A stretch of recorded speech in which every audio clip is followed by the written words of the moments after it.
What is going on, guys? I am bringing to you today the Slave 1 expansion for X-Wing 2.0, and you're probably wondering why this is not in the box, and that's because I had to break everything down at Gen Con so I could get it all home for you. I just didn't have enough suitcase space. And we're taking a good look at this thing, and this is the same model that you're already used to with the Slave 1, but this is a repaint. And so if you were looking for an extra fire spray, this might be the one for you. It might be the one for you. We're going to kind of try to hit it from every different angle in here. Our peg is, once again, down in there, right where you would walk in, right where the cargo hold is.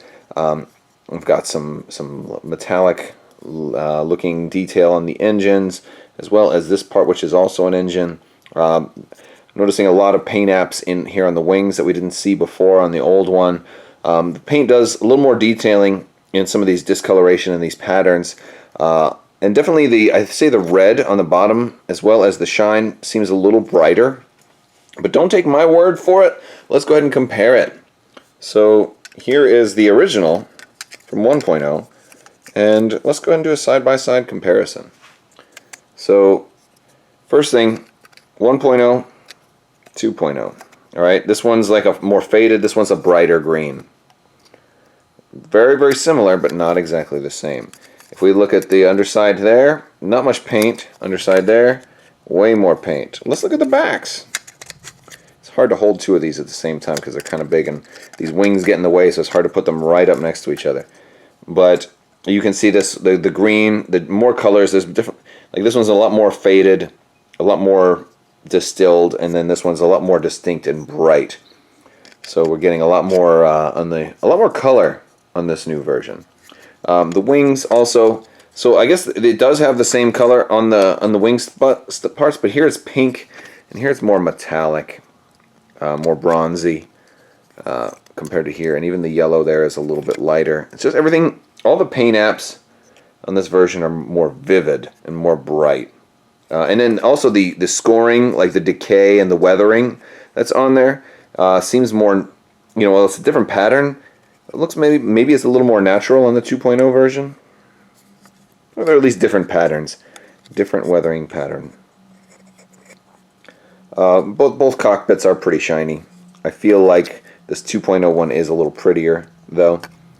But certainly nothing wrong with having multiples. If you've already got, let's see, and part of that detail, or this is the 1.0 we're looking at up close, and then the 2.0, different, yeah, very different paint patterns on this one. Well, not very different, we have to look really close to see them, but they're noticeable.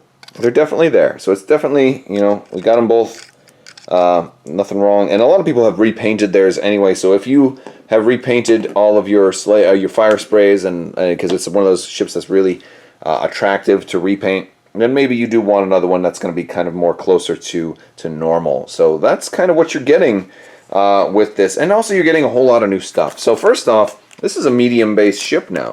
And you'll notice that because we're going to open the cardboard, and these are all medium bases. So you're going to get your medium base in there as well. I've got them all over the place, and they are...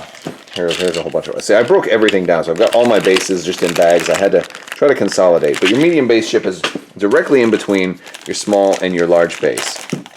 And I think it's a good choice because it gives, not everything, was a comfortable fit in between, whether it was going to be large or small, and a lot of things felt awkward.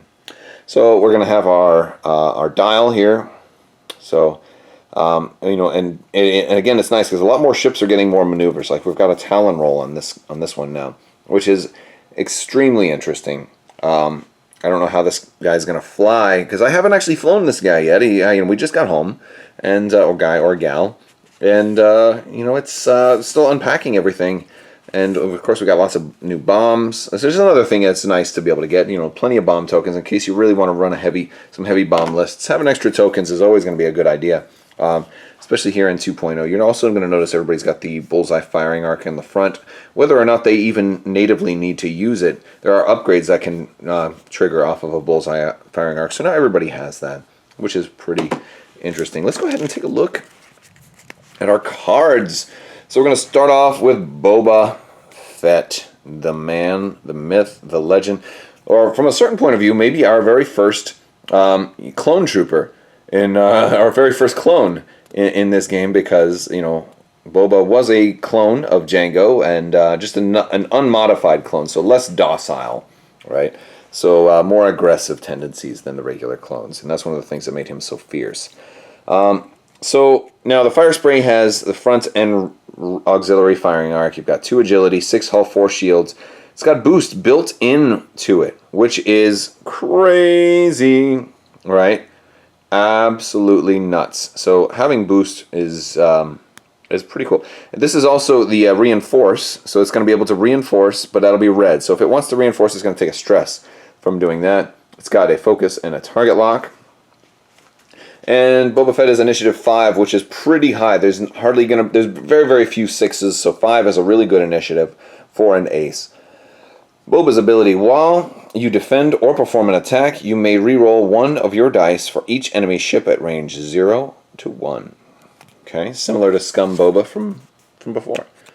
Don't forget Iman Azamin. Iman Azamin is here, and his ability is: if you would drop a device using the 1 template, you may use the 3 turn or 3 straight templates instead.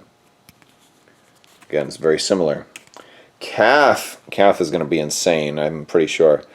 While you perform a primary attack, if there's at least 1 friendly non-limited ship at range 0 of the defender, roll 1 additional attack die.